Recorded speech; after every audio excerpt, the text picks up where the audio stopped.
I'm Patricia Barlow-Irick, and I train wild horses and I teach people how to train wild horses at Mustang Camp here in northern New Mexico.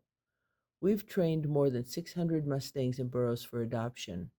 In 2021, I took on a student and found her a fresh Mustang with the intent of documenting our process. Maria is a statistician in Portland, Oregon.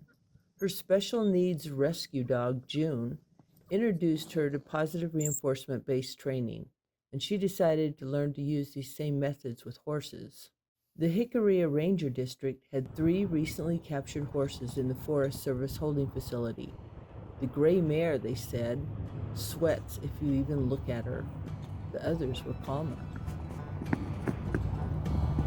I want the wild one, I said. We brought her home to meet the other animals at Mustang Camp. If you're just joining this story, we recommend starting at the beginning of our Belle Parker playlist. Click here to go there now. The flies are bad, and we really need to go through and train some other horses on the fly spray. So I would say we should just kind of like have bags filled with hay and spray bottles.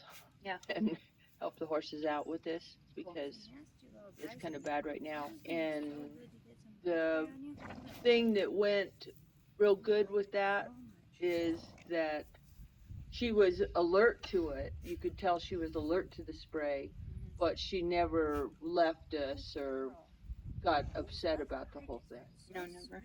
So what I'd say is just be real cognizant that that when you put the scent on it, when it becomes a scented thing, it can be a whole different deal. So you want to really think about how you're going to introduce the scent without it being throwing the whole spray into a new stimulus. Yeah. We also can't obviously spray the food with the fly spray one. Yeah, so you can't. Yeah. So does it make sense to have both bottles out to start and kind of do the same thing where we spray the food, feed it, and then a little bit of water?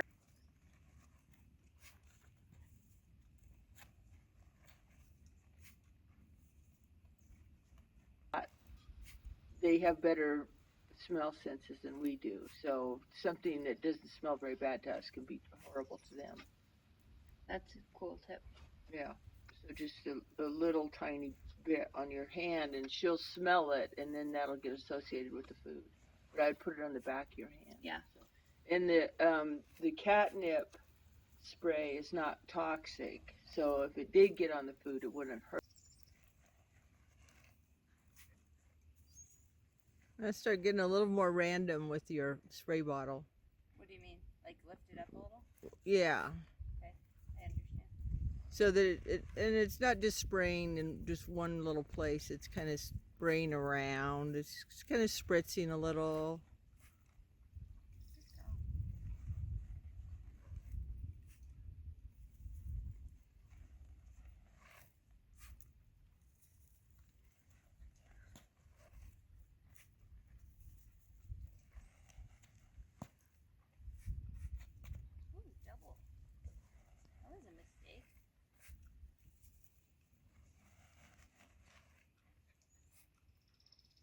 Sometimes I get it on their legs first. If I'm gonna misspray. Where are you going? I shouldn't be spraying at her leg though, right? No, not really. But maybe just be a little sloppy.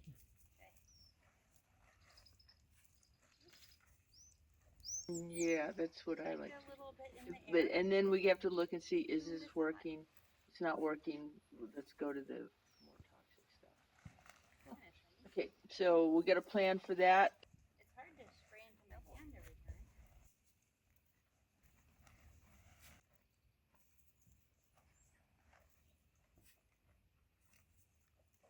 I just sprayed her neck. Miss Spray. Where are you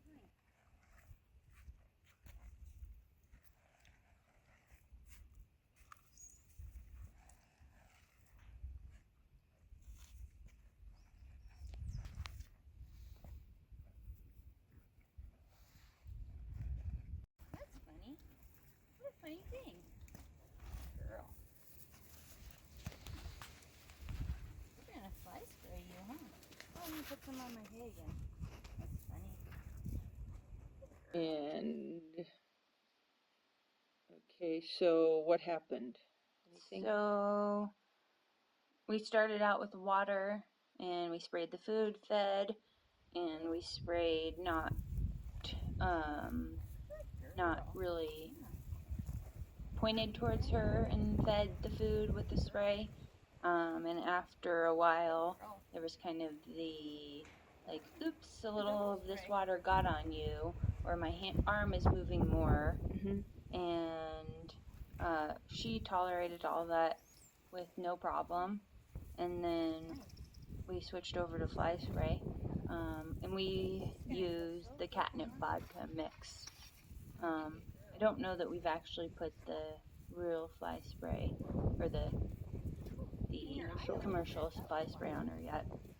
I think one other little tip was when transitioning from water to fly spray or to the catnip vodka, I sprayed it on the back of my feeding hand just to kind of get that smell that was going to happen, not being such a big deal.